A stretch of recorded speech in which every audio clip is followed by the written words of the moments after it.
All right, I think we're live. 1 minute late, fashionably late, I should say. Oh. And I guess I get these cords out of my way. At the last minute, I decided I better grab this HDMI cord just in case we're going to plug the computer in, because who knows, we might need it. The day that you don't plug it in is the day that you will actually need it. How you doing, Lisa? I'm doing good, and you? Pretty good. Got my wife joining me today. And I've got a camera on me. She's got a camera on her. I was going to bring my nightgown or wear my nightgown with my robe over it, but I thought, nah, it's too comfortable looking, even though it is night. So how does it feel not having to run all the buttons all the time now? It feels good. Yeah. I'm always, I don't like to be in the public's eye.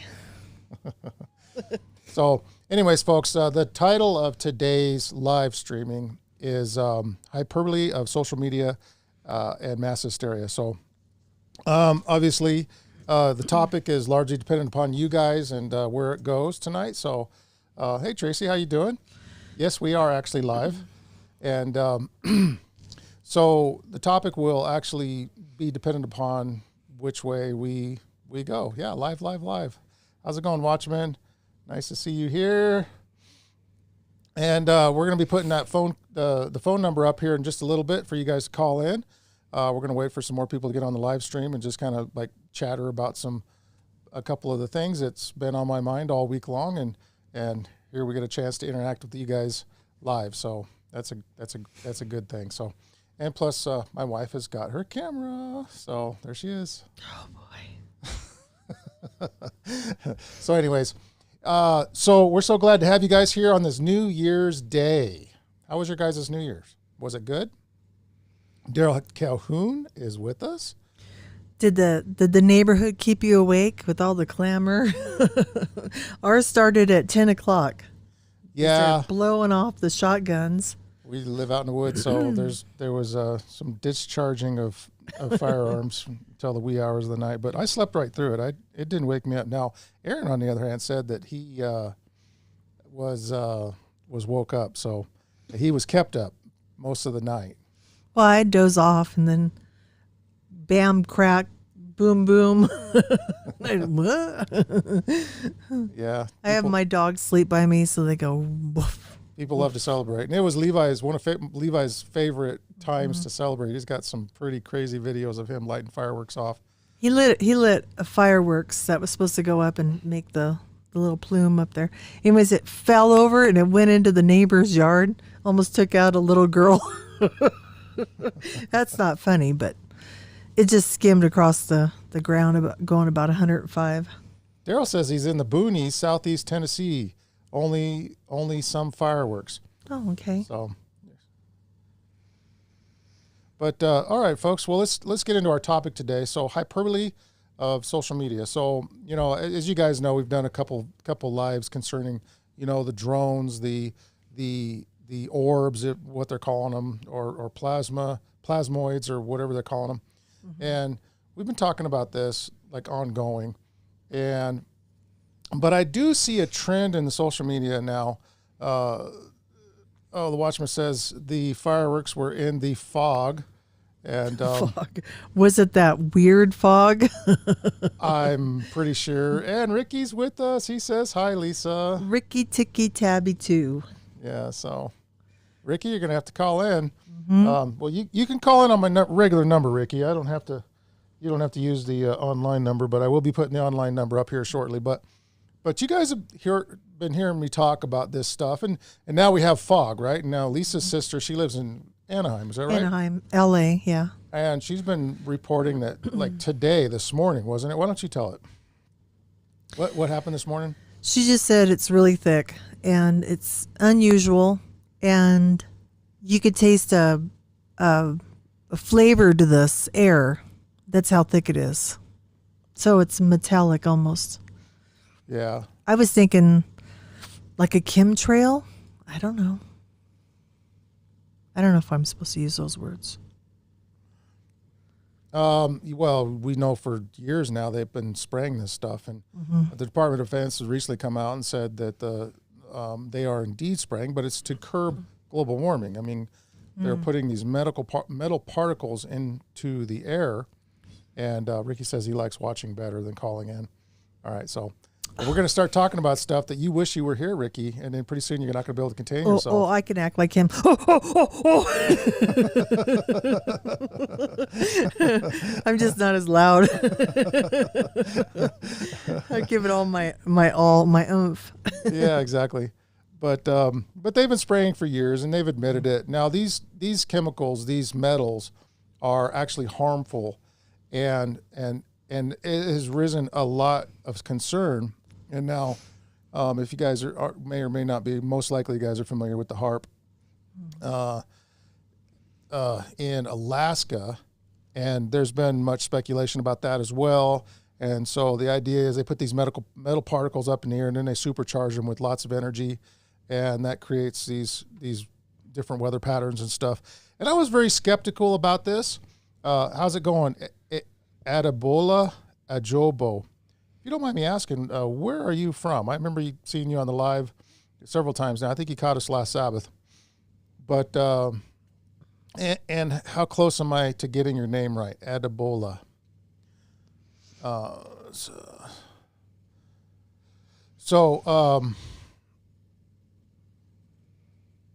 What was I just saying? Oh, the HARP. So the idea is to supercharge it. And I was very skeptical about this until I heard there was a guy that came on the Joe Rogan. He was talking about this thundercloud, this thunderstorm generator, and how it uses an ordinary motor. Hydrocarbons is how it all begins.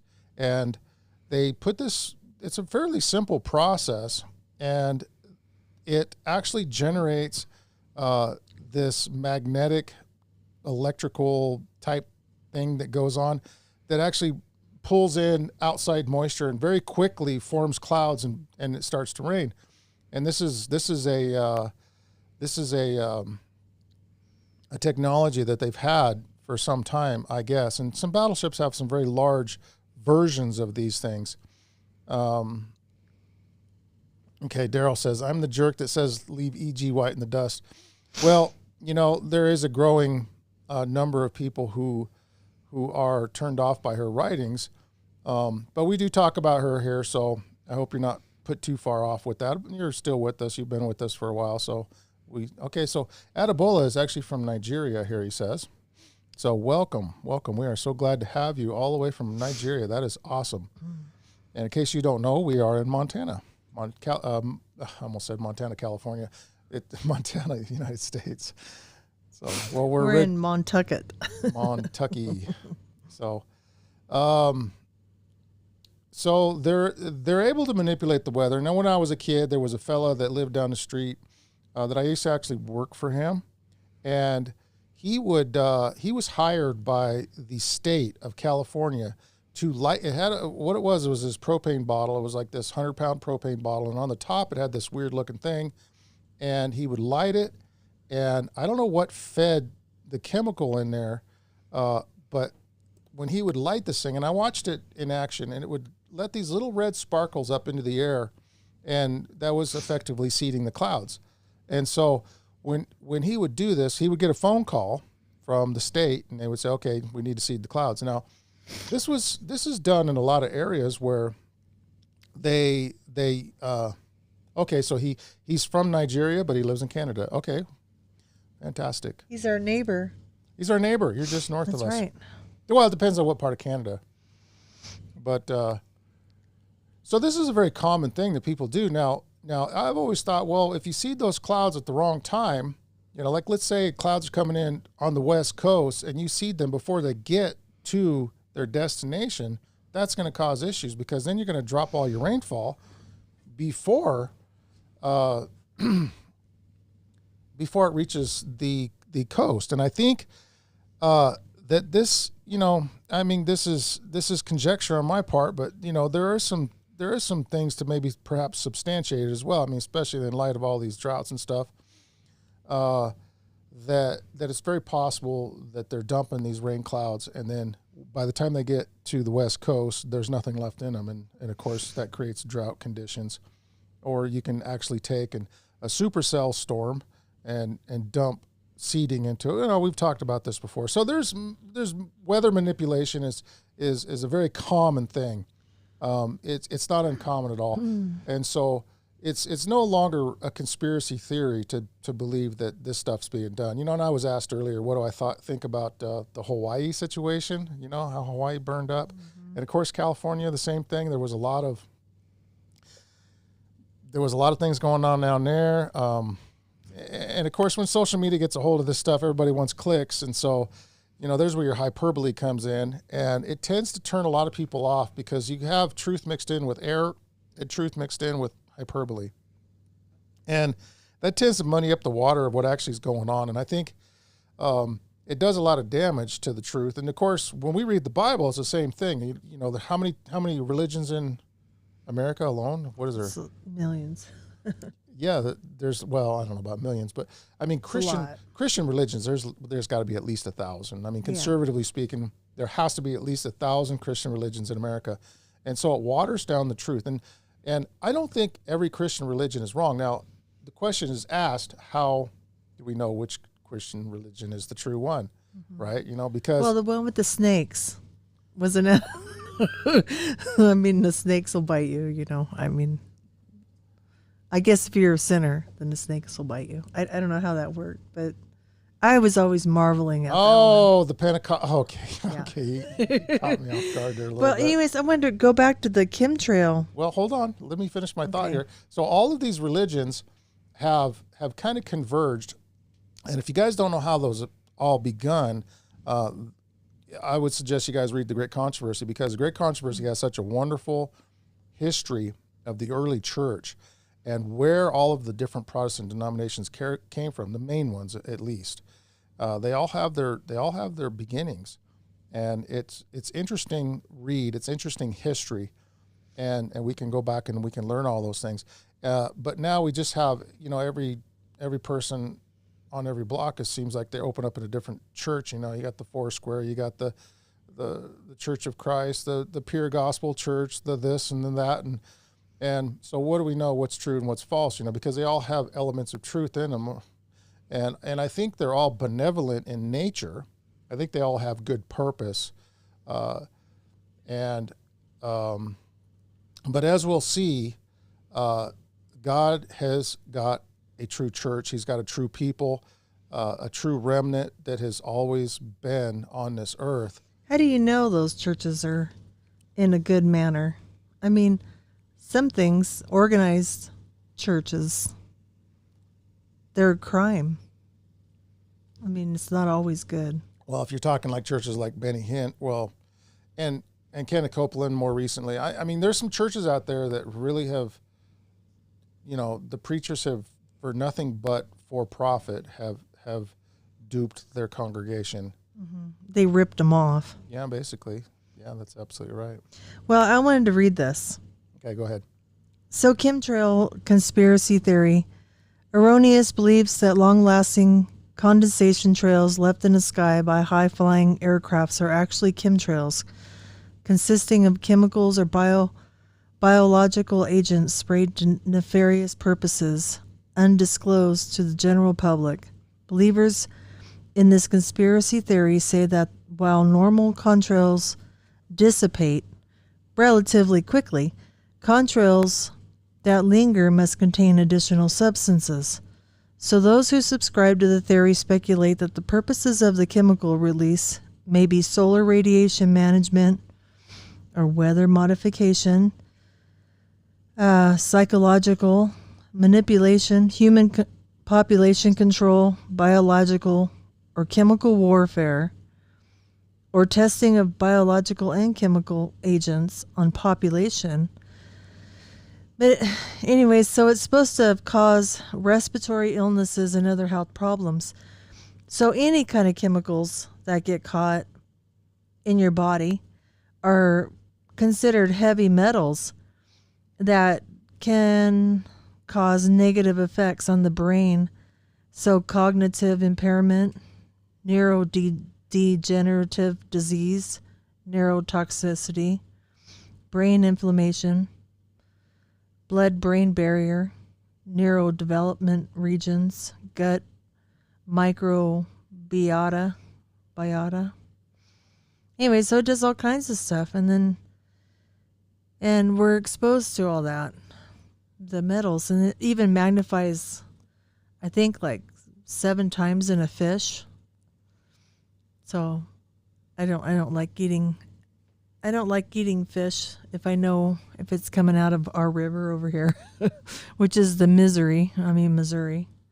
It's all polluted. I don't think it's healthy. So, but I'll eat a fish out of a real cold creek or something. But still, they're poisoning our food, our land, our brains. So, I'm doing some transparency. What's going on here? Hang on, guys. Little bit of technical difficulties. what's happening? Well, when I put the number up, it kind of fades the background. Oh. And I think it's the template that I chose. But there's a call-in number, guys. It's 406-389-6466. You guys can call in and let us know what you guys think. And let me see here. Yeah, it's kind of weird. That bothers me. I'm going to have to change that. But shucks. It did that last time, too, and I was trying to figure out why that did that. It's funny how they say on here that it's caused the California drought. It was a manipulation conspiracy theory. You know, because I grew up in California, especially in the high Sierras, and we had a lot of snow. And then a couple of years ago, in Tahoe, they said it was 27 feet deep. I mean, all of a sudden, all this moisture came over the mountains, and I remember Carrie's mom was talking about it. She lives in Big Bear. Just this astronomical amount of dump of snow, and it was breaking limbs and trees, and locking people in their houses and stuff, and they were crawling out their windows. Remember that? I was slightly distracted. What are we talking about? The snow dump a couple of years ago. How deep it was. Oh yeah, they were crawling out their window. That's yeah, right. But they're saying the conspiracy of the drought and all the farmers not farming over there, especially in the San Joaquin Valley and stuff like that, was because there was a drought going on, because we weren't getting the moisture, because they say it's a conspiracy from the manipulation conspiracy from the cloud manipulation, or that they were responsible for it. Gotcha. What are you doing? Oh, I'm playing around with my little toy here. So it says it seems like the devil's playground anymore. Ricky says that's why they need to be covered in Christ. Let me see here.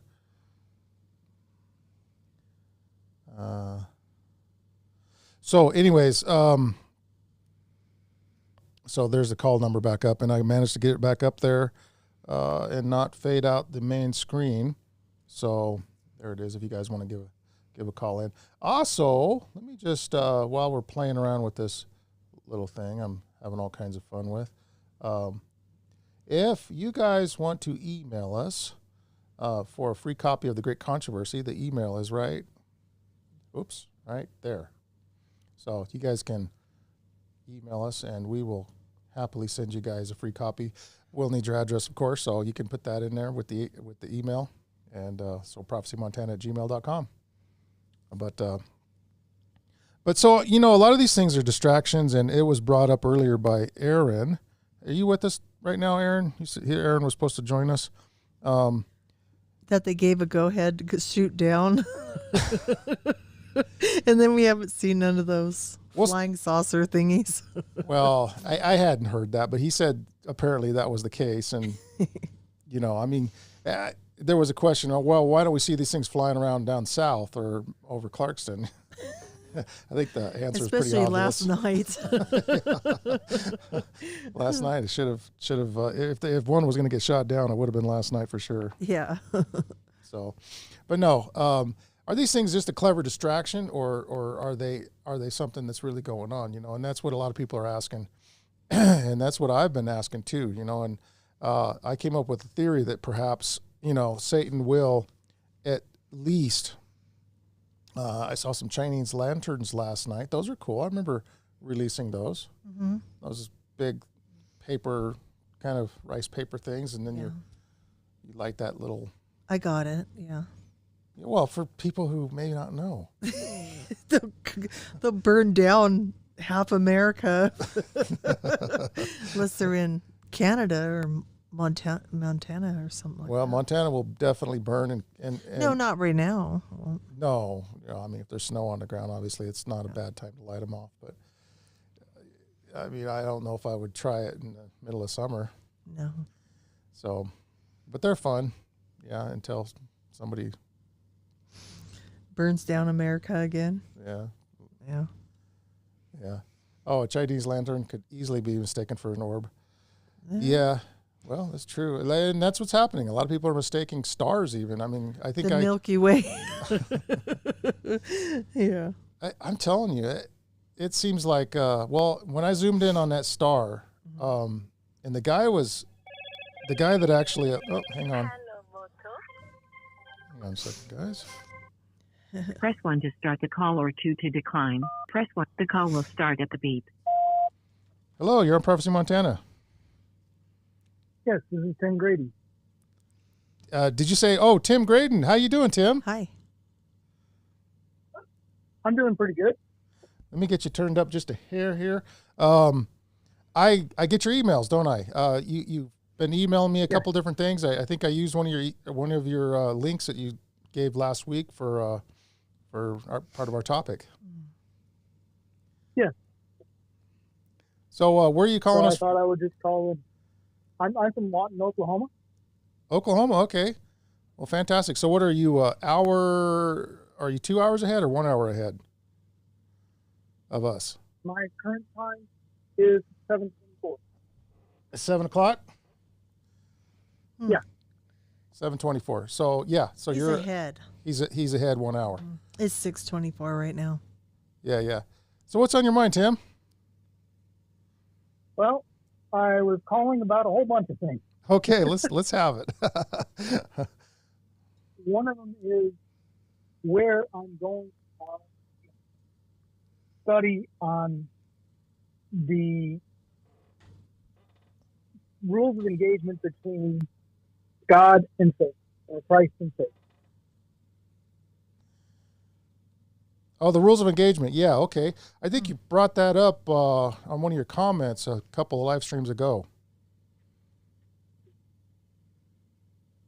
Where I started was in Job, where Satan accused Job in heaven.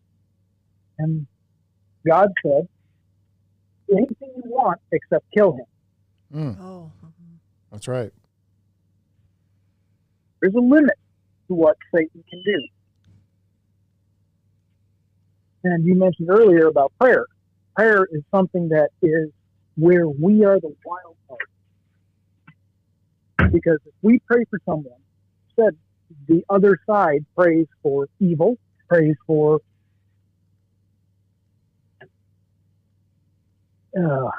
all of the things that they can pray for, if their neighborhood to be converted to Satan, they pray for that. So like you said, we have to counter those prayers. Mm-hmm. That is why prayer is so important. Because if you look at what the angel, which most people go with as Jesus Christ, told Job at the end,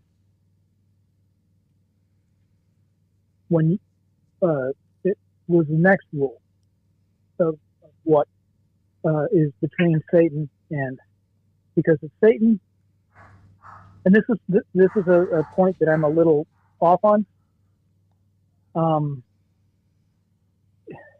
where he restored him greater than he was prior. Okay. To me, that goes to where God will take the injustices that are against us and right those injustices in heaven. Okay. Oh, so what you're thinking is there possibly could be some ambiguity there where the restoration process is possibly kind of bending the rules a little? No, it No. has not been in the rules. It's totally within the rules. Right. Well, Because later it says, what? no, go ahead. I'm sorry. Restoration rules are too clear, especially in the New Testament, where we will be restored for what we have lost. I don't think there's any ambiguity. I'm just saying, without later script, doesn't make as much sense at that point. Okay. Kind of makes sense? Yeah. Are you on a cell phone? Can you speak right into it? You seem to be kind of fading in and out a little bit on my end. Second. But go ahead. Can you hear me now? Yes, much better. Much better. Sorry about that. That's okay. Yes. So it comes later to what an intercessory prayer is. And that is what is going to be very, very important today and what is going to happen here in the short future.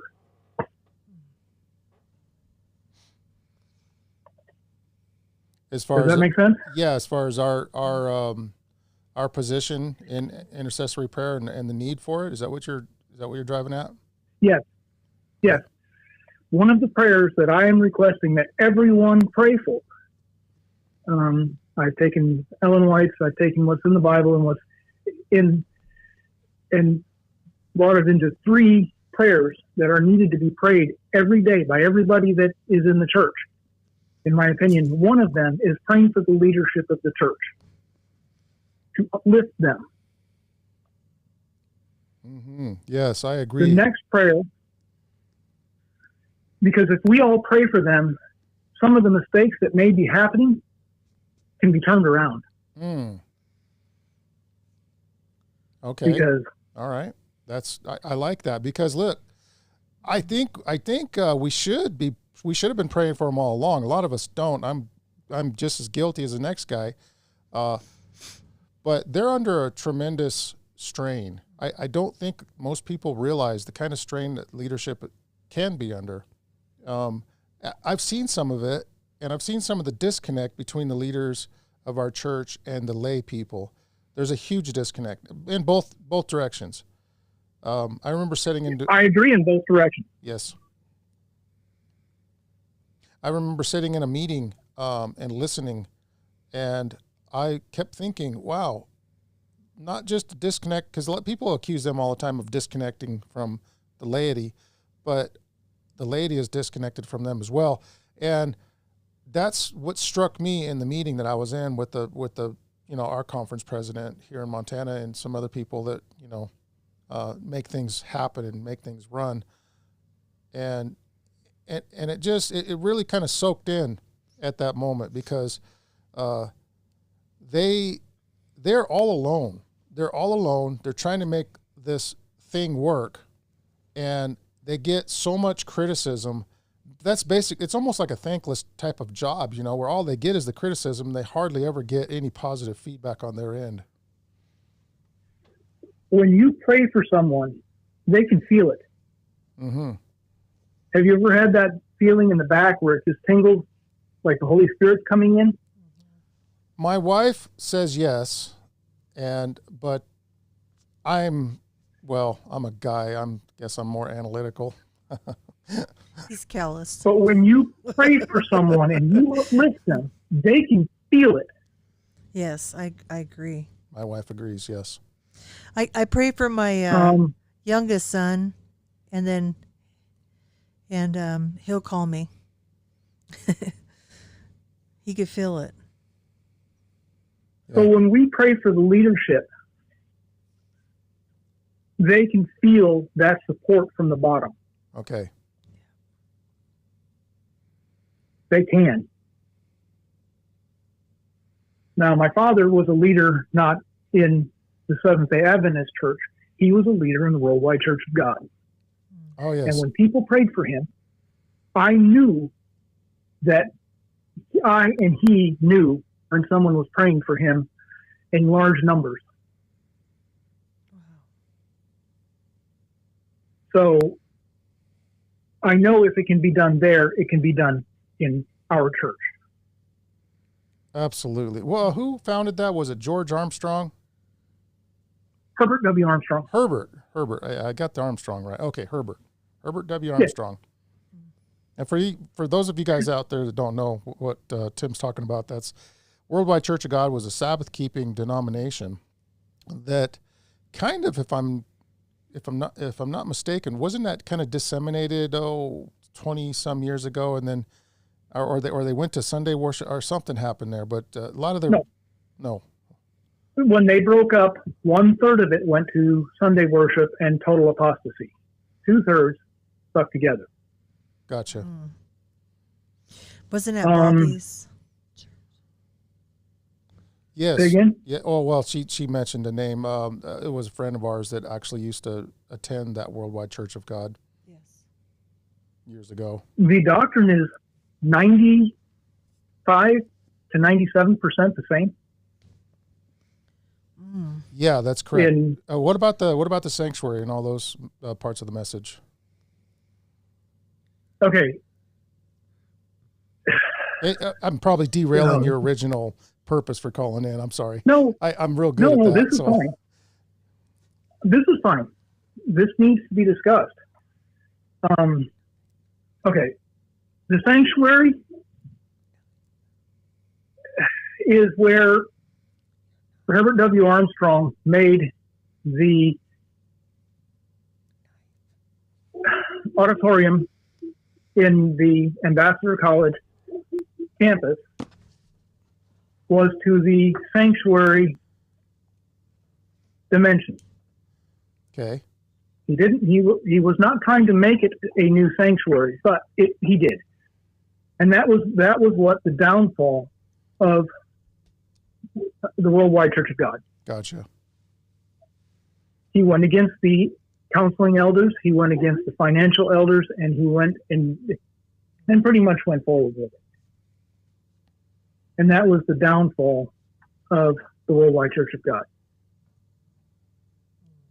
I will quote something that Herbert W. Armstrong said in 1979 and 1980 to the whole church at the Feast of Tabernacles, because the Worldwide Church of God and the remnant of the Worldwide Church of God still follow the old, the 7 high Sabbaths of Tabernacles, Pentecost, Day of Atonement, and so on. But when he did that was the end of when the wolves came in. So when it comes to the church in the Seventh-day Adventists, very similar things are happening. I've seen this before. I've seen this game played before. With what's happening and the prophesied shaking in and shaking out. But I'll go back to what Herbert W. Armstrong said. Herbert W. Armstrong foresaw the shaking in and shaking out. But what he was actually not talking about the Worldwide Church of God, he was actually talking about the Seventh-day Adventists. He says, if we don't start getting the third world and evangelizing the third world, where the growth will come. And if you look at where the numbers, basically the numbers that he was talking about were the Worldwide Church of God. But the Worldwide Church of God never made the numbers that he was, if that makes sense. Yeah, it stayed pretty much in America, didn't it? I mean, it didn't grow outside of America, did it? They had small groups in about 130 countries. but they were, how do you want to call them? Some of them are called rice Christians. I don't know if you're familiar with that term. Say it again. Rice Christians, where they get fed, and they're not fully converted, if that makes sense. Okay. 3 of the churches that are really bad at that are the Latter-day Saints or the Mormons.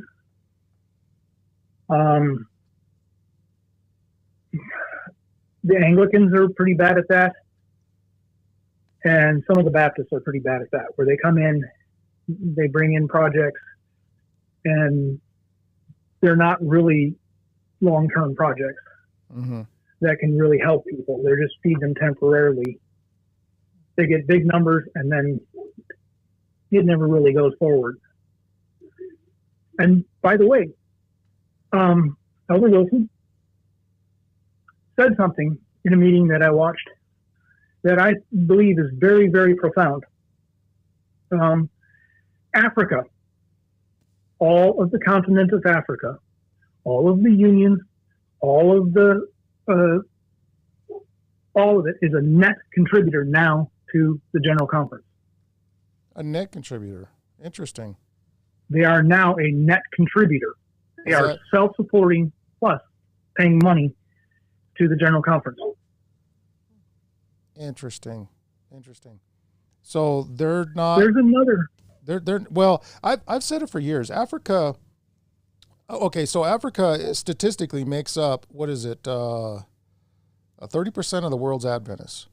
There's a huge Adventist base, and America coincidentally only makes up 6%. And correct. And so they had, and I think they were the voting majority when it came to the women's ordination thing. They swayed the vote. They overwhelmingly voted against it for women's ordination. But you know what the problem is? They have, in certain countries, they have waived that because there are no men left because of the wars. So that is such a hard question. Well, it's a hard topic. We've covered it before, and it's not like the women can't do the job, and in some cases they have to.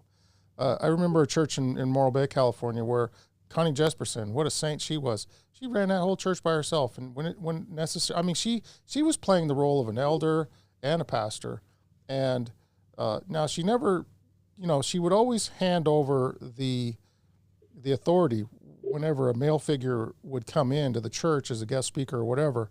She had no problem doing that whatsoever. She stayed within her lane, but when needed, she stepped forward and she did what she had to do. Can I give you a statistic in the Adventist church that is very disturbing? Yeah, let me hear it. The average pastor, take the top 10% large churches out of the equation. The average pastor has 4 or more churches. Yeah, that's true right here in Montana. Yeah. Okay? So, I don't want to go, I mean, I've already stepped in it, so I might as well just keep on going. If you had women that could take some of the deacons, or possibly, I mean, a deacon can take some of those duties. Okay.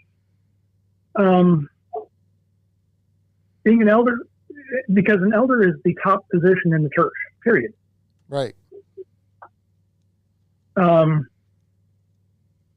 pastor, you have to be an elder to be a pastor. Right. You have to be an elder to do certain things in the church. That's correct. Or ordained. So, well, a pastor, an elder has to be ordained. Yes. Because you cannot be an elder without being laid hands upon and prayed upon to be promoted to that. Yep. That's correct. So my problem is with that. I understand where they say,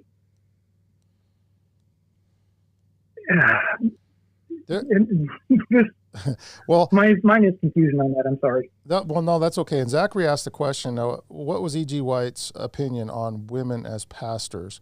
And I think I know that answer. I do not know where to find it, but she pretty much laid it out that women were not to be the leaders of the church.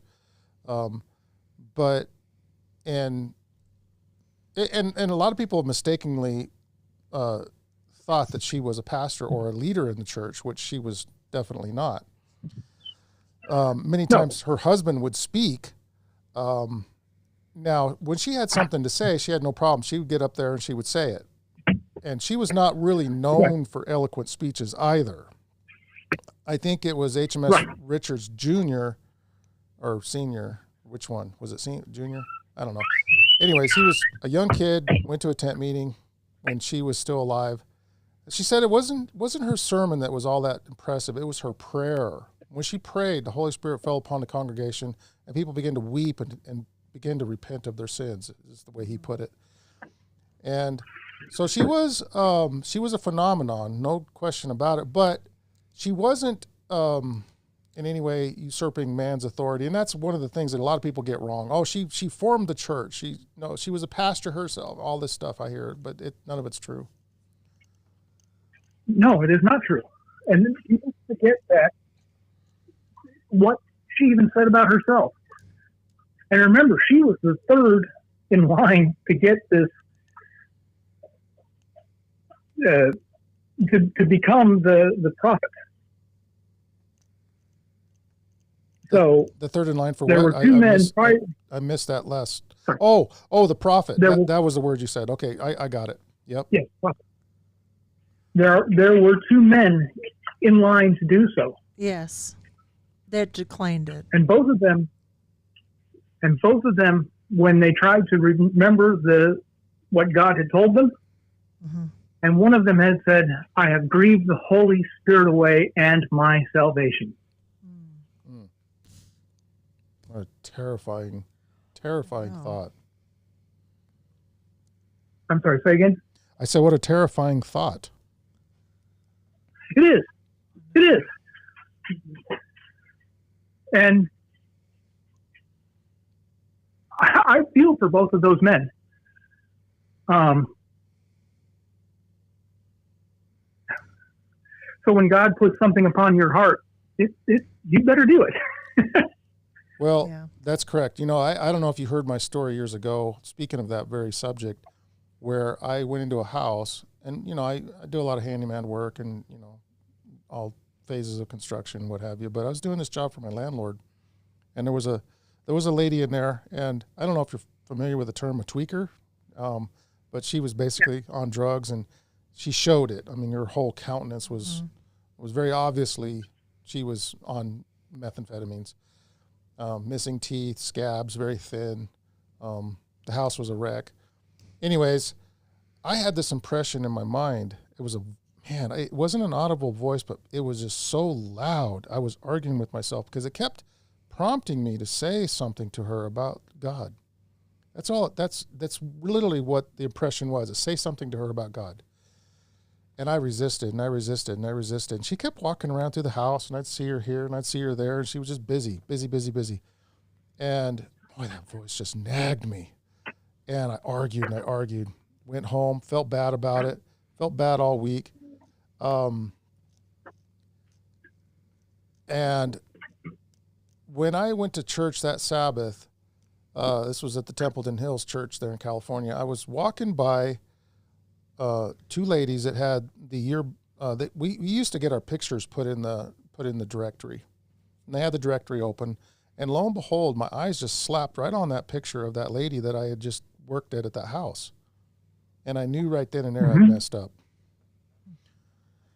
and I repented, and I felt horrible, and I felt bad about that for years, and so I told myself, because I was arguing that maybe that was just my own thought or my own impression that was entering my mind. But I've told myself since, if God impresses me, or if it's my own thoughts, or if that thought pops in my head, if it's a benevolent thought, I mean, why not? What's the harm? I mean, especially talking to somebody about God. I mean, the only thing that we can hurt is our own pride if they turn us down, and who cares about that? That's not important. It is, and it is a calling, and the calling is important. And we must practice following God. Something else Ellen White said. To be absolutely right with God, you should probably be spending an hour a day concentrating on what God did for us at the cross. Amen for that. And what it means for our salvation. Because that will keep us humble, on the straight and narrow. That's right. P. Grand just joined us. He says, "G'day," and he's obviously from Australia. What's happening, America? Fog, New Orleans incident, and Cybertrucks blowing up in front of the Trump's hotel in Vegas. You guys all right? I was going to try and do that in my best Aussie accent, but I would butcher it, of course. Yeah. You know. People running people over. Yeah, Ricky says we all need to be soldiers. That's true. As far as P. Grand, I did not hear about the Cybertruck. We talked a little bit about the fog in the beginning, and a chemtrail or two. Yeah, a few things we spoke about, but I hadn't heard about the Cybertruck. But so far, so good. We are definitely still kicking here in America. Wasn't the Cybertruck the truck that went rogue and went around the... No, that wasn't a Cybertruck. No, he said a Cybertruck blew up in front of the Trump hotel or something. Is that what it is? Oh, right there in Vegas. Trump's hotel in Vegas. We just drove by that. Yeah, I have a picture of it. Yeah. So it's all gold. Go ahead, Tim. I'm sorry. I saw a squirrel. Squirrels are fun. Yeah. They are. But there is... Can I jump into another subject? Hit us. Yes. This goes back to the trouble in the church. The shaking is needed. There's a nice little scripture in the Bible that I don't have in front of me right now that says apostasy is needed in the church. A couple little sentences later, and it tells us why the apostasy is needed in the church, to separate the wheat from the chaff. Whoa. Wow. That was a bombshell you just dropped, Tim. That's incredible. I'm sorry? That was a bombshell you just dropped. Apostasy is needed in the church. And Paul wrote about it. And we have many more of those scriptures. I did send those to you, by the way, in one of the emails, and I highlighted each one of the scriptures. Yeah, and you're working on a project too. I mean, maybe you could tell some other people kind of the project you're working on, just briefly. When I was converting over, I wanted everything I wanted to know or needed other people to know if they're converting over in the same process I did. And I started with, on the bottom, our 5 Bible studies. First Bible study is how not to worship God. 1/3 of the Bible tells us how not to worship God. The next one is changing times, laws, and what that means, and the different scriptures on it. Then the next one is, and the times and laws, everybody doesn't realize, one of the times that has been changed by the apostasy of the world is midnight is what the world goes by. God goes by sundown. The next one is changing the law from Saturday to Sunday. and all of the excuses they use thereof. The next Bible study that I go with is the protect the edges of the Sabbath. And I have 9 scriptures on that. The next one is Christ rested in the tomb on the Sabbath. Oh, by the way, the days is basically a lot of Genesis, the six times in Genesis where it says evening, morning, to prove that the Sabbath and so on. And then the next one is Old Testament and New Testament on the Sabbath. And then I have Daniel. Sorry. No, I was gonna ask you. Now, this email, is that something that you plan to email out to other people, or what kind of? I mean, because if other people would like this, okay, they can. What's your email address? They can maybe contact you and you can send it to them, or would you rather do it through us? Well, right now I'm at a dead stop standstill. I have the face document done. I have 90% of the other documents, which are, this is going to be a multi-level PDF document. But where I'm having a problem is finishing the PDF Bible that goes with it. Okay. Go ahead.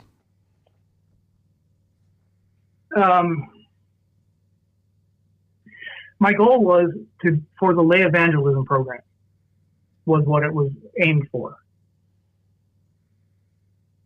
I am here at Lawton. Lawton, Oklahoma is next to Fort Sill, which is the home of the artillery, air defense artillery, and a few other schools here. And I was going to be going back to some of the veterans and soldiers I work with and use this as a lay evangelism document. I would like to be able to have other people use it. Well, keep us updated on that, because if you get to a point where you feel like you've got it completed enough to share, we will definitely put that information up on Prophecy Montana, and because I've read through some of it and it's pretty good. Ricky has a question for you. He said, "Why would apostasy be needed in the church?" Okay. Best I can tell. One, when you stamp out apostasy, it's all about the shaking in and the shaking out. Separating the wheat from the tares, the wheat from the chaff, and so on. Because when you go through those other scriptures, it explains more that when you start having these separations, the other main key is pruning of the tree. And we are grafted in, but we can also cut ourselves off and remove ourselves and prune ourselves away. And that is where the shaking in and shaking out is going to be. So do you think the word needed is a good word, or because Zachary here says maybe... I think it's absolutely. If God says it, that's what it is. Okay. So, and you go back into the original language, it's even stronger than that. Gotcha. So yes. Okay, here when the Worldwide Church, I'm sorry, I'm going to have to go back to the Worldwide Church of God again. That's okay. When the Worldwide Church of God split up, it put it in the news, it put it here, it put it there, it put it everywhere around the world. And it made the shaking of the church. The church that came out of it is much stronger than the church that went in. And they got rid of their 1/3 of the apostasy. So this is interesting. Now, if we rewind the tape back to Jesus's day, there was a lot of stuff going on then. There was a great apostasy, and they literally just rejected Jesus when he was, the Son of God, right? When he was in front of them. And this is but the thing that they were waiting for. But that shaking reduced the remnant down to the original 12. Well, I mean, there was many more that followed, but it was a very small number. Well, actually, it was a lot more than 12 because they'd already sent out. You had the two demoniacs that are, if you trace them from where they were to where they are now, they are in just north of the buffer zone that Israel is holding to the north. That whole Christian sect is there still to this day. Wow. Plus, how many went out to Asia?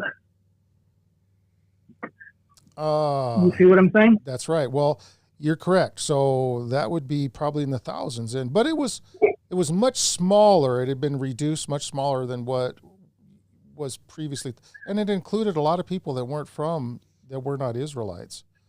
And so, correct. If we look at we fast forward today, now if we from the time of 1844, the Great Disappointment, to present day, we went through a shaking then, and that reduced the church, the remnant, down to a very small, and it had to be done that way because God needed to start it off with a pure remnant. So there was a starting point. And from that starting point, of course, we've gotten to where we're at today, where there's a lot of corruption in the church. I mean, we can't sugarcoat that. It's there. And so God needs to refine it again. And what's that going to take to do the same thing? And I think we can see the pattern throughout history over and over again. But the question is often asked, are the people who get shaked out of the church, are they the ones that are the remnant, or the ones that stay in the church, are they the remnant? That's the ones big that stay in the church, absolutely. Okay. The ones that stay true to the trunk of the tree are the ones that are the holding in, and the ones that will be grafted in to the trunk are who the ones. Now, I've been a part of some of these factions that have split away from the church from time to time. Well, in times past, In times past, I was easily led astray because I was new in the church. And of course, that's who a lot of these people look for, is the new people who are young in the faith. They're not looking for the dedicated, seasoned veterans, if you will, that are wise. They're looking for young people who are not wise. And I was led astray, and we didn't wind up joining these, did we, Lisa? But we did go to some of their meetings and stuff, and it was very attractive, this idea of this para-church that was forming. And in the end, when I look back on that now and where those people are at now, they've all disappeared. There's no trace of these people. They have all left the church. They've left the faith. They've completely lost their way, every single one of them. And that's what happens when you prune yourself away from the trunk of the truth of Jesus Christ and the main body. I believe so. And it's so sad. And I don't know how I got saved from that, aside from the grace of God, some miraculous thing that he saw in me that he was able to, that must have been a monumental effort because I was really digging this stuff. Did you want to say something, Lisa? She's looking at me. Well, there's been so many people, like you said. We knew a lady, she thought she was going to help get a church in our tiny town of Three Forks. And she started, actually she used her own money and got $4,000 worth of food. And then we all helped her. She went shopping. And then we all packaged it. Remember that? And we were giving it away, and we were given these vouchers for gas and some literature. And there wasn't anyone that called us. And we must have had 400 bags. Do you remember that? Yeah, I actually got a video of it on Prophecy Montana. It's one of the very early videos that we got. And it was a lot of fun doing all of that. it was, but it was one of those things where it was because of the dissatisfaction of how the church was going, and they were going to start their own little group. And the conference actually supported them in the beginning, not really knowing where it was all going to go. But as time developed, we saw where their efforts were leading. Yeah. And Ricky has got a question. So our church is going to be going to church on Saturday during the Sunday law. Okay, and that's a good question. And Ricky, we're talking about this because you should have called in.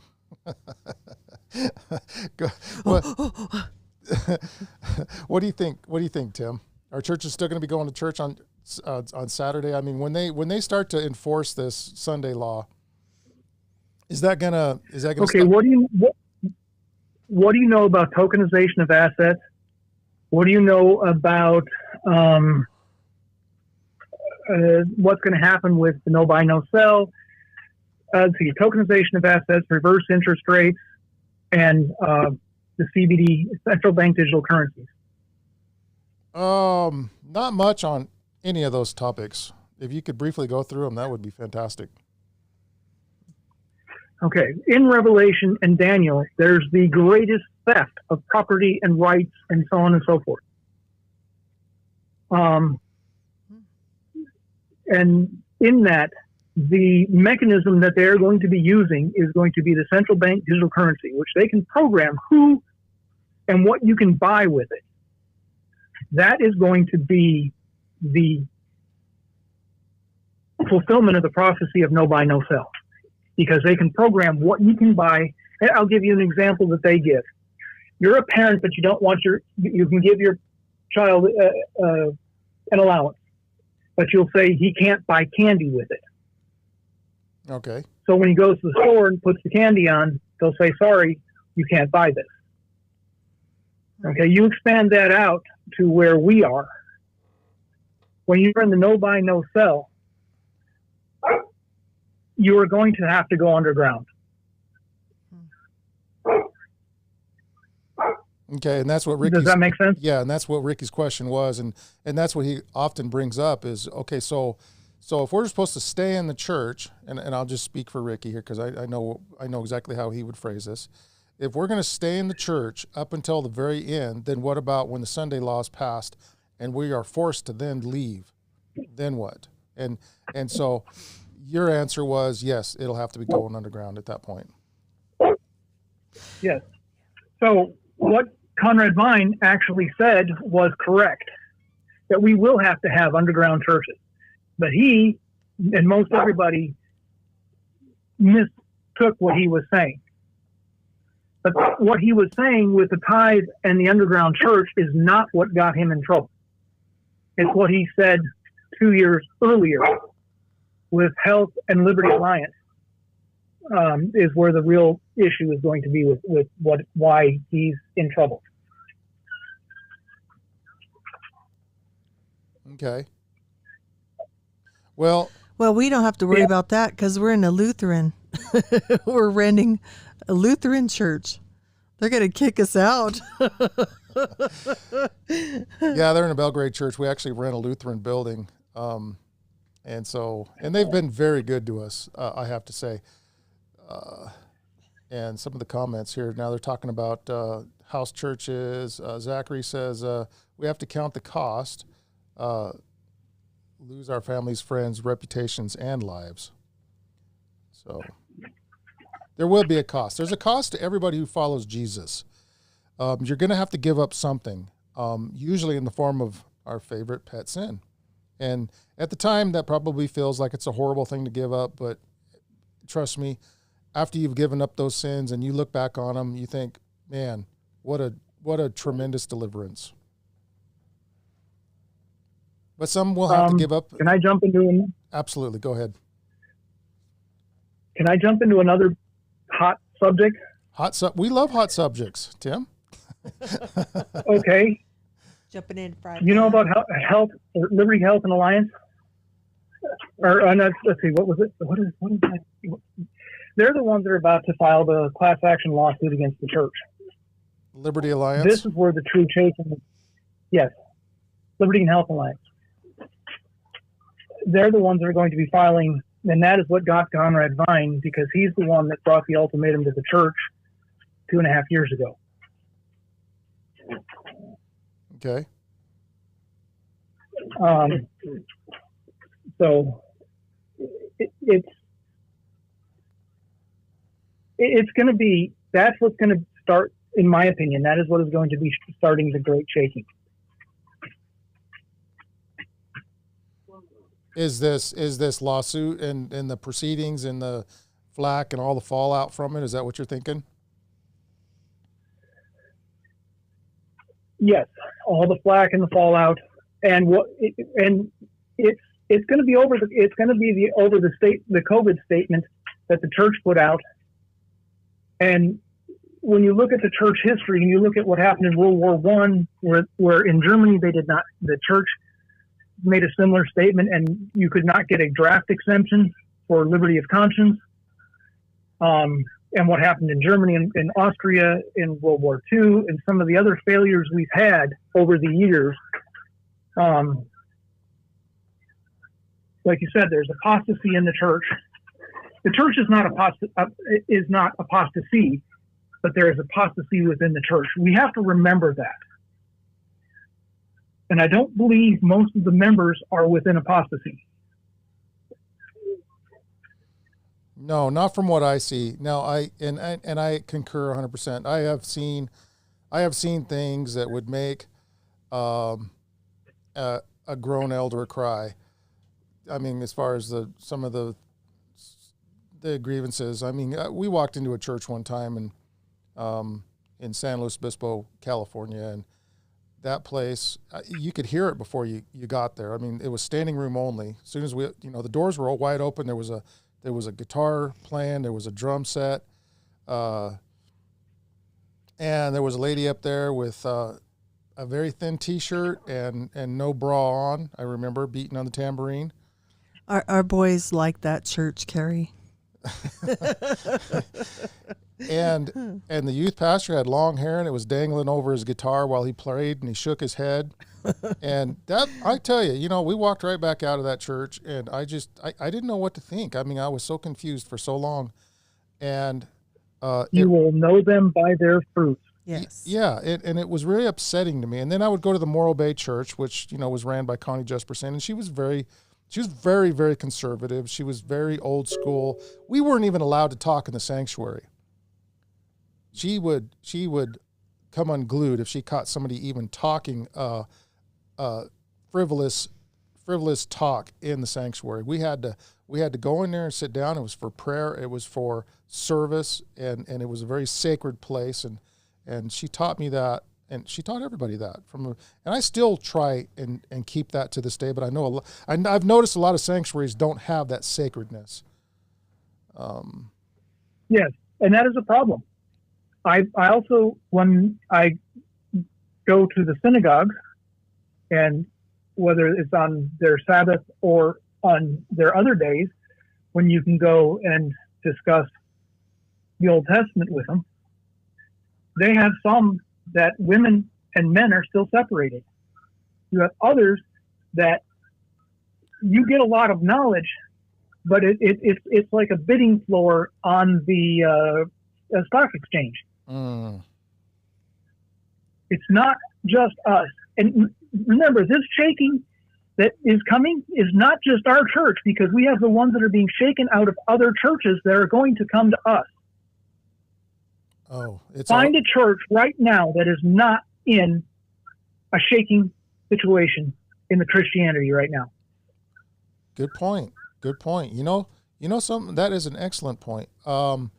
There's a lot of people that are very disenfranchised with the teachings of the Sunday churches, and they're roaming about looking for something better. And there was a church, what was that place called, Lisa, over there in western Montana? That church that Whitehall? No, way further west, all the way at the western end. They converted to Adventism. Oh, yes. That was up by Libby. Yeah, a little south of Libby. But the point of it is the whole church converted to Adventism, and I believe it was like a Methodist church, and I believe it was being attended by mainly Amish. So all of the Amish in that area. Mennonite. Or were they Mennonite? Mm-hmm. Are you sure? Yeah. Okay. So that was pretty much, oops, missed your comment there, Big Sky. Big Sky says the corporate church isn't God's church. And that's one of the things that Aaron and I talk about constantly is the difference between the corporation and the remnant. Are they one of the same? Are they separate? What would you say to that, Tim? Okay, this is a hard question, and I fight with it. But here's how I have best I can understand it. Corporate church, if we don't have them, we don't have a church, because you'll have nothing but the parachurches, and you're going to have nothing but, you need the core of the trunk to be there. So you need an organization to do so. That is really... A definition of a cult is a church under 100,000 people, except for the Mormons, is what the Supreme Court, if you look it up in Black's Law Dictionary said that the Mormons, or Latter-day Saints, had to have 1 million. In 3 states they had, you could kill them on sight. Had laws back in the day that you could kill them on sight. If you were considered to be in a cult. No, if you were a Mormon, if you were a Latter-day Saint. Oh, wow. Oh, I got to look into that. That's interesting. That's tragic too. Mm-hmm. So, but they also brought a lot of that on themselves with their, whatever. That's a whole different story. Let's not get into their dirty laundry when we're airing our own. We got enough problems of our own without bringing them into it. Right. I'm sorry. That's okay. It's true. I mean, look, that's what we're talking about here is apostasy and its function in the last days. And you said a bombshell earlier for people who might just be joining us now. You said that the church needs apostasy, that God has not brought in apostasy because God wouldn't do something like that, but God has allowed it. I remember reading a statement years ago by Ellen White that she said that the ministers of Satan would preach from our very pulpits and God would allow it. And so that was a hard thing for me to swallow too. Like, why? And then I heard Ivor Meyer, of course. We saw him grow up in the church, so we had access to that man's wonderful mind, 24 hours a day. But he said something very interesting early on. He said that this is a courthouse, and you have to tell both sides of the story, and that made so much sense to me. So of course, why would God not allow the other side to be told? Because that's not who God is. God just doesn't say, here's my way, take it or leave it, that's all you're going to get. That's not how he works. And free moral will. And then Big Sky says the early Christians were considered a cult with Jesus as the cult leader. Wow. Yeah, and that's true. Actually, in the Bible, you can read that. They said this cult. And I think that's where the wise Pharisee then said, hey, if it be of God, then, there's no fighting against this. But if it be of man, it'll come to nothing. First of all, we need a big old giant earthquake to wake the people up so that they can make a decision. Well, Watchman They're asleep. Watchman said it's almost like saying we need Satan. Okay, and jeez, I think he was referring to the comment I just made about about the apostasy needing needs to be in the church. Oh yeah, and that may be missing the point a little bit. We don't need Satan, but we do need people to be stirred to make those choices, those hard choices, where they're not just gonna, without being stirred, nothing's going to take place. Mary said, I'm so tired of people calling SDAs a cult. Google cult, it's nothing what we are. That's right. And I remember years ago, a friend of mine gave me a book called Kingdom of Cults. And I'm like, what do you want me to do with this? And he said, just read, I forget, chapter 7, whatever. But it was called The Puzzle of Adventism in the Kingdom of Cults. And he says, you need to read this. Because he was very concerned about my soul. And I said, well, okay. And I took it home and I read it and I brought it back to him and I says, did you read it?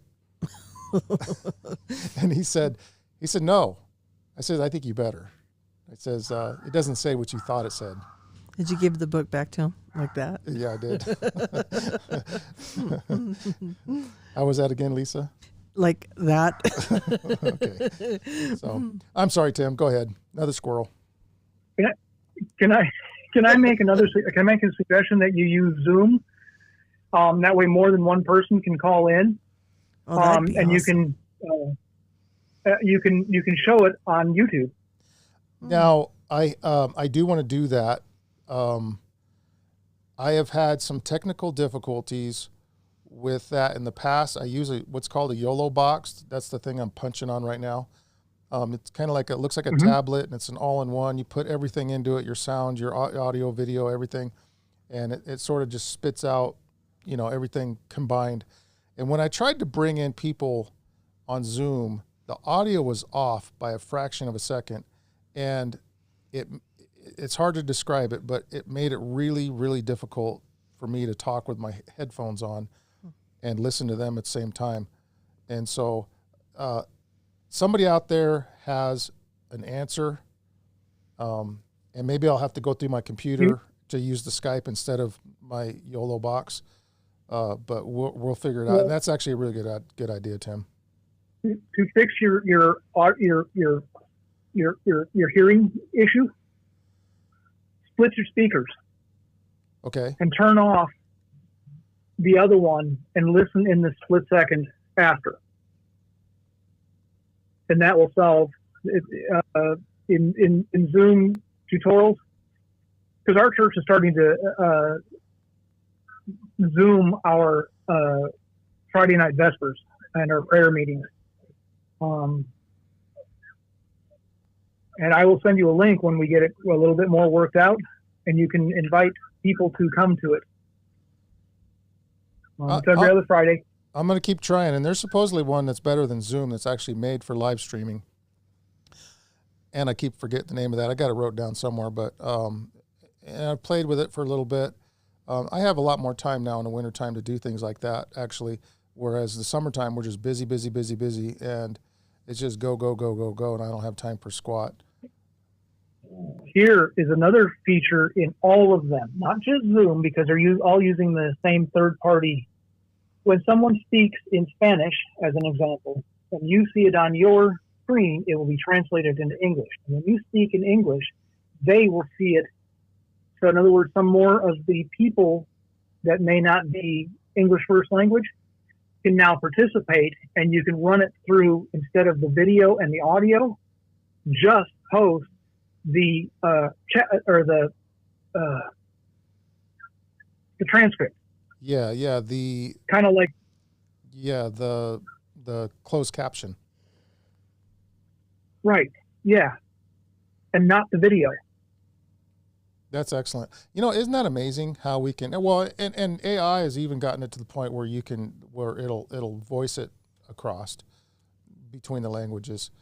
And I mean, there's obviously a slight pause, but that to me is absolutely amazing. Now, I know that people have argued, well, that's the devil's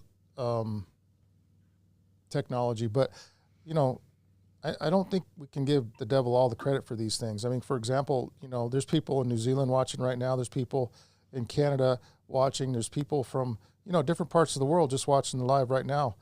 And you're from Oklahoma. And so to me, that's amazing that we could just sit in my basement and just talk to people all over the place about the wonders of God. Mm-hmm. It is. It really is. So there was a comment back here. Let me reread it, and then maybe we'll get back into. We don't have a physical church yet. Okay, no. There was one before that. Relatively small group of people having beliefs or practices. This is the definition of a cult, especially relating to religion, that are regarded by others as strange or sinister, as imposing excessive control. Now, it's interesting that you, and Big Sky says AI is the devil. But we can use it's like the old Southern Baptist lady that, I'm going to mess the story up, but I think Doug Batchelor told it one time, how she was praying for food. The landlord heard it, and he says, I'm going to fix her. So he went and bought her a bunch of food, put it on her porch, And when she came out to the porch, she said, "Praise Jesus." And he was hiding in the bushes, and he says, "That wasn't your dead God Jesus. That was me who bought them groceries." And she goes, "Praise Jesus." And he goes, "What are you praising him for now?" And she goes, "Because he done bought me." She says, "He done bought me the food." She says, "He done brought me the food and made the devil pay for it," or something like that. Yeah, I was gonna finish that for you, but Yeah, I should have let you do it. I almost lost it. it's all right. Yeah. It turned out. Yeah, Zachary says AI as a tool can be used for good or bad. That's right. Same thing with the internet. Internet's the same thing. Obviously, it's been used for tremendous bad, but it's also a tool that we can use for good. And there was so going back to this organization, Tim. If we were now, you keep saying things that are like big bombs dropping, and you said without the organization, there's no trunk, there's no basis for the church, and what would that look like if we take the organization out of things? Now, some people say, well, we're just going to meet in the homes. But then you don't have that communication between the homes or between the different, the different language barriers, the different countries, you don't have that same network then. Can I partially answer that question? Yeah. Worldwide Church of God had and has currently, or I should say the remnant of the Worldwide Church of God, has and took that where you do not have buildings and you are not of the world, you are in the world but not of the world. They took that seriously, and they only owned the colleges and the administration buildings. They did not have church buildings. So just like you are renting, they rented. Now, I can give you a lot of problems with that, because now you're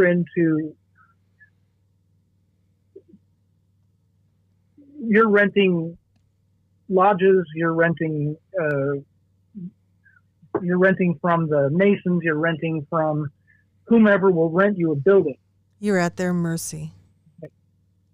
Correct. And you're also within the devil's territory when you are in buildings like the Masons, when you are in buildings of certain other organizations that are definitely an apostasy. And that I always had a problem with. There was one thing I've met in schools, we've met in drive-in theaters, we've met in movie theaters, we've met in all sorts of apostasy buildings, from the Masons to whatever. And any church with a steeple on it, which goes back to the Christmas and the paganism and it being a phallus instead of and the old sexual. So yes, when you do have this, where you don't have a core building or a core meeting, it was one thing when it was the first century Christians, but it's another thing when we're trying to go out from something. How do you go out from a rental building? That's right. How does your church do outreaches and bring people in when you're in a rental building? Good point. Or have seminars. I don't know. But how do you do that when you're renting the building only for the Sabbath? Right. Yeah, exactly. And you want to use it during the week. We have that trouble right now with the Lutherans, and they're very accommodating, and they pretty much let us do whatever we want if it doesn't interfere with their services. And so, and we do, of course, do our podcast in the Lutheran Church, and now they've even allowed us to even have more control over that, by pretty much just giving us one of the rooms, which has taken a long time to kind of negotiate our way through all that maze, but. It's at the end of time. They'll be booting us pretty soon. Well, maybe they'll convert, And the pastor is a lovely man of the Lutherans, and he likes us being there. And of course we take care of the place, and so they've never had any problem there. Now, Big Sky says Jesus destroyed the idea of brick and mortar church buildings. Watchman says, say no to webinars. Paul Begley, always selling his mega this or that and trying to get money and selling tickets. Webinars. I don't know who that is. No, webinar is something you do online. Oh, webinar. Okay. Yeah, it's one of those like sales pitches that they do. Oh. Ricky says synagogue. So it's interesting because this is one of those, and here's my prediction, Tim, of the whole Conrad Vine thing. It's, and if I'm wrong, I will gladly admit if I am wrong in the future, but I predict that this whole Conrad Vine thing will just come to naught. It has done its damage. It has done its purpose has been served. I think Conrad, I don't want to judge a person. I've listened to some of his sermons, and they have helped me with my opinions and the way I think, and he's a very intelligent man. But I think this whole thing will come to naught. It'll come to nothing. We're not even going to know. There's not going to be, it's practically a household name here in America amongst Adventists, this Conrad Vine character. And I think in a year from now, we're Conrad Vine is a worldwide known name because of what he did in Iraq in the 90s, what he did in Eastern Europe and before the wall fell, what he did around the world, and his ministry is now to the Muslims.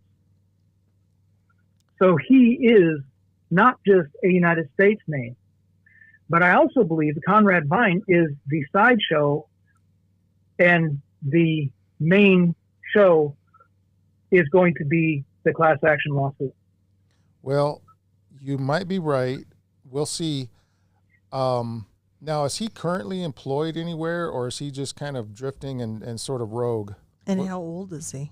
Well, Conrad's probably in his 60s, I'm sure. But, what's he, because he was employed by Adventist Frontier Missions.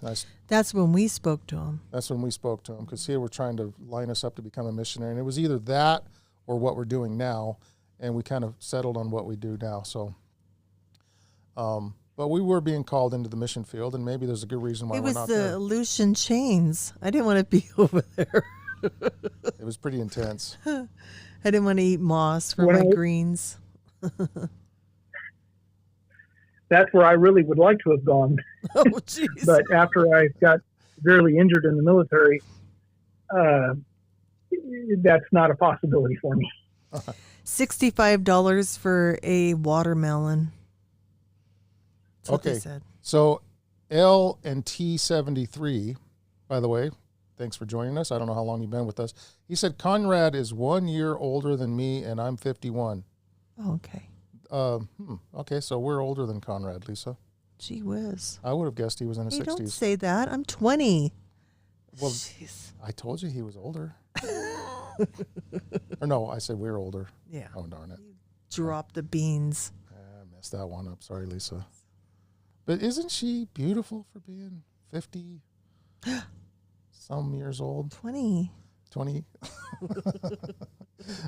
One of the points I want to make is something has to start the shaking. And you think that'll cause it with the Conrad Vine? Oh yeah, that's big ripples across the pond. Okay. Yeah. Maybe it's meant to be. $8 to $12 billion class action lawsuit. Yeah. Yeah, I'm curious to see where that all heads, to be honest. Heaven Soon says the people are the church when God is among them leading the work. The Conrad Vine thing started because God told him to share his message. When God tells you to do something, he is leading.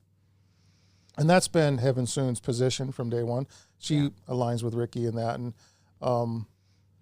it's the sneeches and the snorks, huh? Well, I mean, look, I respect, if that's their position, I totally respect it. I don't disrespect people's opinion. I don't either. But it almost seems like to take money from the Adventists when we have very small churches and it goes to the good of humanity. I don't know. And to sue the Adventists. Oh, It just seems so harsh. Mary says you're gorgeous, and Ricky says he agrees He agrees with what? that you're gorgeous. Ricky, shut up. That's not. He agreed with someone I'm else. just kidding. He agreed with someone else. He thinks I'm an ogre. I'm sorry, Tim. You were making a point. We hit another squirrel. Yes. So, But as I was saying, the suing, I don't know. well, we'll see where it goes. Mm-hmm. If you rise up against God's people, nothing good is going to come with that. And apostasy, no. And this is my feelings. This is how I feel. And of course, Ricky would totally disagree, and I respect him for that. And we'll see where it goes. But I don't think rising up against God is a good thing to do. No. And there's a lot of flaws in people as in organizations, but it all evens out. And just a person to be suing and it going to that person, I don't agree What with was the that. last shaking in the Adventist church? Was it what's his name that changed was trying going over the days? What was his name? Ford. Desmond Ford. Was that the last big shaking of the church? Desmond Ford? Oh, let me think. There was so many things that have happened in the church since I've been back. I don't recall the Desmond Ford thing, though. But I have heard that He name. took a good portion of the church with him. And what's happened to him since? He died. He died 5 years ago. Okay. And then where's all his followers? Oh, they're long gone. They pruned themselves from the tree, started sub churches, and started you're hard pressed to find any of them. Yeah, this has all been my experience with people who do the parachurch thing, and He took hundreds of thousands of people away from the church. Big Sky says the Adventist Church does need to get sued for getting rid of Vegelona. What's that? Sounds like a spaghetti. Vegelona was a product that Aaron was raised with, that he is in love with. And it's kind of Is it like a food? Yeah, it's a food. Oh, jeez. Vegelona. And I got to try some, and we're going to find some sooner or later because that's all he talks about. But I think it's similar to, and the name is going to skip me, but there was another product that I described to him. It's made from peanut butter and different things. Yeah. And Natina. Natina, thank you, Natina. And I love that stuff. It's gross. It's a weird taste, but something All about that my stuff's childhood. got MSGs and it's got eggs in it, like 25 eggs. Well, that's maybe what Oh, makes can I drop another bombshell? Yes. Hit us. Oh, this is hard for me to say. Ellen White made a prophecy that we need to get rid of eggs and milk, but she did not say why. She said it will be in the end times. That's what she said. I do And remember reading that. I'm going to do a Ricky. But you notice all those Okay. eggs, all the eggplants, they all burned up? You also look at bird flu. Yes, the bird flu. But I was talking about recently why eggs are skyrocketed in price. All the areas that had those huge farms, they all burned up suspiciously. And I think they were trying to feed the chickens Bad stuff. and therefore it would go through the eggs and then go into our bodies, sort of like what they're doing with everything else. Well, she said, I think the full quote goes something like this, and I'm paraphrasing, of course, but that at the present time, when she wrote that, she said, we are to eat the eggs and drink the milk. But she said the time will come when we will need to discard it because of, and I think she mentioned disease or something. Not 100% sure about that.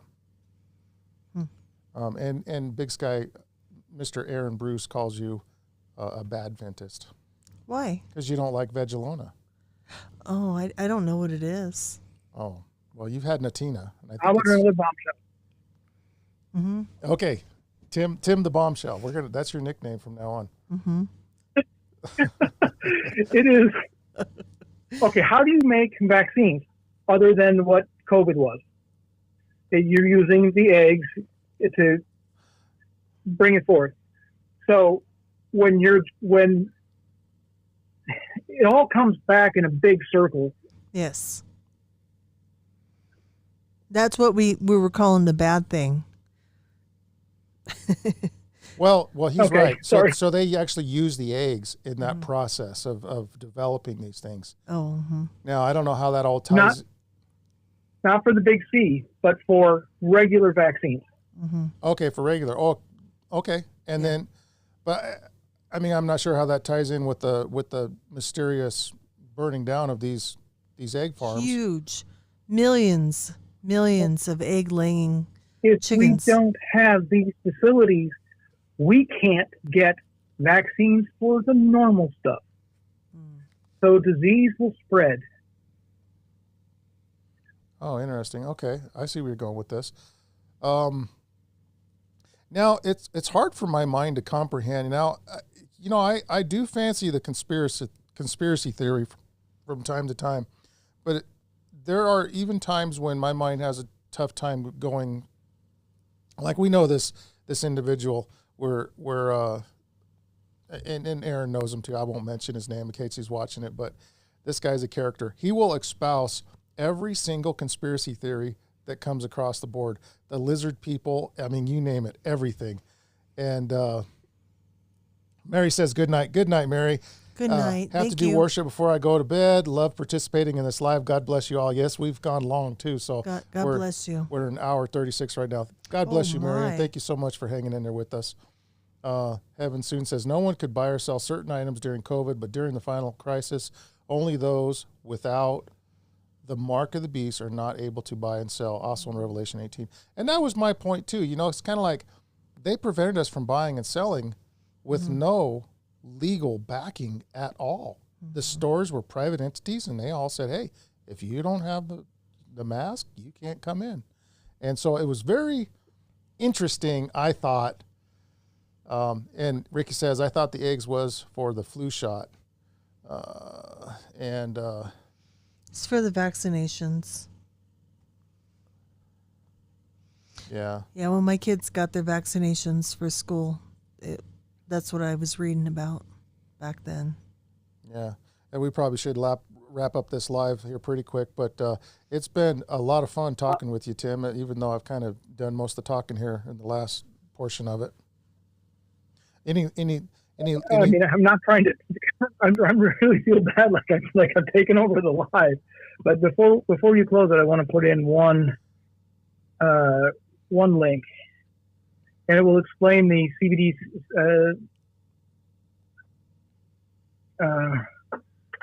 There, that's the link to explains what a central bank digital currency is, what reverse interest rates are, and tokenization of assets. Okay, did you send that to my Prophecy Montana? Oh, I put it up in the chat link. Okay, I don't see it yet. I can send it to you real quick. Well, let's wait a second or two. It's interesting to see how long that would take to actually roll in on the chat here.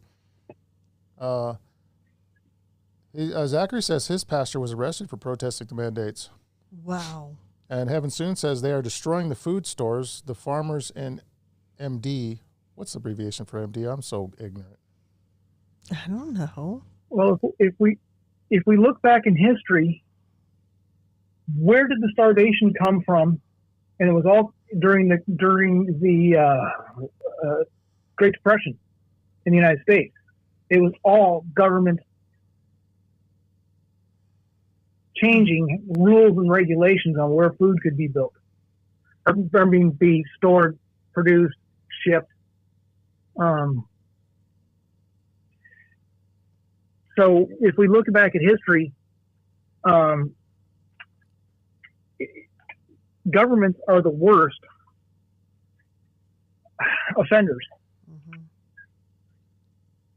of starvation, causing starvation. And now pretty much when you walk through the store, you don't really get any quality of food. I was asking Carrie the other day, what about pinto beans? Are they GMO'd? You know, I mean, they're just tampering with all of our food, our rices, our food, our sugar, salt, everything, processed food. There's really nothing you can get. It's just best have a bunch of seeds and a place to grow a really healthy garden. Doug Batchelor said something that got me, and he said, Ellen White, she knew more than she put down, because there were things that she was given that were not. But Doug Batchelor said, if she only knew what GMO and all the rest of this, and all she warned us about was the eggs and the meat, and going a plant-based diet, the health message, shouldn't she have mentioned something about that? And I say no, because I have had to go to a plant-based diet because I've lost a third of my intestinal tract. So I eat cornmeal. I eat for breakfast. I eat cornmeal. I eat cream of wheat, oats, pure, raw rolled oats, and whatever fruit I can put into it, and that's a breakfast. Now, everything I know in there is GMO. The oats are GMO. The cornmeal is GMO. So I don't think GMO is as bad of a thing. Something worse. They're finding out that there's plastic in every part of our body, the brain, the skin, the liver. Every organ in the body has plastic in it. The microplastics. So should she have warned us about that? Wow. Yeah, there's maybe there's paths that we head down that aren't really, I mean, now the GMO does have effect, and I think now, and I want to get to Heaven Soon's question here.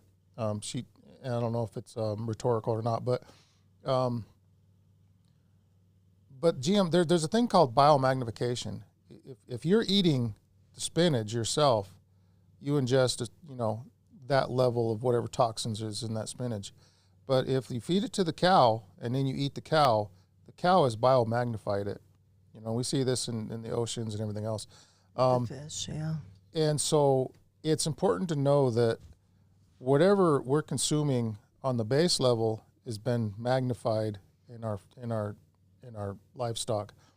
Heaven Soon says, why will our food be taken from us by violent hands if we have gardens or have stored up in the end? Now, this question gets asked a lot, and there's been people who have said, well, why, exactly that. Why grow gardens if they're just going to be taken from you? So there seems to be this little bit of a discrepancy in what Ellen White was saying about growing gardens versus, in the last days, things will be taken by violent hands. The hedge of protection will protect you and hide you. Well, but how many times have we heard people that have gone overseas and done missionary work and never have been seen, or God can put a veil, just like he can put a veil of understanding where it has to be removed before you can clearly understand the Bible. He can put a veil of understanding around you. He can put a hedge of protection around you. She also talked about that in her books for the end time. Well, that's right. I agree with you 100%. And Zachary here says, isn't there an interim period where stored food helps us, and then we are to leave all possessions and follow God and trust him for the food, etc.? Yes. Mm-hmm. And that's my understanding too, is that there will be a need for that garden and that stored food. Mm-hmm. But then there's an end to that need where we'll have to just completely rely on God, and he says he will prepare a table for us in the wilderness. Have you heard the term hidden manna? I have, but refresh me on it, Tim, please. What sustained Jesus Christ for 40 days in the wilderness? what does it talk about in Revelation and Daniel called a hidden manna? It's not a very understood doctrine. But what the doctrine does say is that God will provide. When I've heard some of the stories of the missionaries that have been put in prison in China and starved for 30, 45 days and not given water or food and still come out alive. The man in Russia that was put in prison, and he said, prove it. So he went in the corner, did not eat, and just prayed and fasted, and he was able to walk across the water and convert a prison in Russia. Wow. All of these stories that come out of the people that are in the latter rain currently. The latter rain is all around us, but it is not here in the United States. Well, and you know what immediately pops in my mind when you're talking about that is Moses on the Mount. When he was... He's another one. Yeah. 3 people did it. And it was even said that Moses probably didn't even breathe during those 40, whatever length of time he was on the mountain. Wow. And I know he had the Shekinah glory on him, right? Or the glowing. Well, he was in the very presence of God. Mm-hmm. And Ricky says, love you all, good night, and God bless. God bless you, Ricky. Thanks for hanging in there for so long. And thank you, Ricky. We'll let you get us back this Sabbath. I know you don't like to call in on the midweek, but one of these days we'll get you. So good night, brother. We love you. Good night. But being in God's presence will sustain life without breath, without food, without water, and under any circumstances that your body, maybe even underwater, who knows? Well, of course, underwater. So, the miracles that are about to be happening excite me to no end. I am excited to live in this time and possibly through this end time. I am really looking forward to it. I don't know if you got to be careful with what you wish for, right? I'm scared.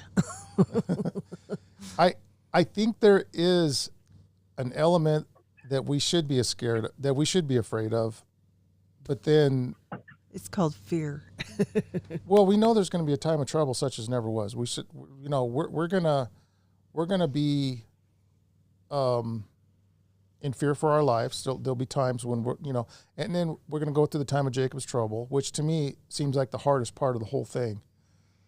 It's a soul searching, right? Soul searching. Aaron says, God says meat is good. White says it isn't. Who do you believe? I don't believe you, Aaron. No, I'm just kidding. Okay, and Watchman says, Amos 5:18, woe to you who longed for the day of the Lord. Why do you long for the day of the Lord? The day will be darkness, not light. Frightful. My camera went off, but that's okay. Oh, is your camera? Oh, so we're running out of camera power, guys. But so we better wrap this up. We're an hour 47. I don't need to be on the film. I don't need to be seen. Well, my camera's getting ready to die too, though. I'm looking at my battery and it's getting very low. So, I'm sorry I made this so long. Tim, no, this was wonderful. It was great. Listen, if I would end it any time that I felt like that I wanted to, and trust me, I was very entertained, and hopefully the folks out there got something from it. And this is about just coming together and putting our heads together, and one of y'all out there that don't agree with everything that we're saying, you guys are the ones that need to call in someday too, because we need to have that discussion as well. We don't mind talking to you, and we're civil. I need correction. Well, that's it. If I'm going off rails, I need it. Yes. I need correction. 100%, Tim, and I feel like the truth can stand up to whatever scrutiny there is, and I'm not going to stand here and be arrogant, because I'm just some crazy, hillbilly carpenter, construction worker, whatever. / drywaller. Yeah, I've got some drywall mud on me somewhere here. I was just doing this today, but the point of it is the more we come together and more we open God's word, the more we grind it out between the different little idiosyncrasies of what we believe in. We're all going to come to a better understanding of the truth, and that's what the ultimate goal of all of us should be. Like the Bereans, we should try it out for ourselves. And so, with that, thanks, Tim, for the call. Thank you so very much, and thank you all of you guys for your wonderful comments. I've been trying to get every single one of them up on the screen now. I know that Ed had mentioned that Mr. Ed had mentioned that it was a little distracting putting them all up there. What do you guys think? Is it distracting to put the comments up on the screen, or should I just leave them in the live chat? And I'll let you guys answer that question in the comment section below after I end this. So thanks again. God bless each and every one. We'll see you guys next Sabbath, 9 o'clock Mountain Time. So thanks again, Tim. Good night. Good night. Out here.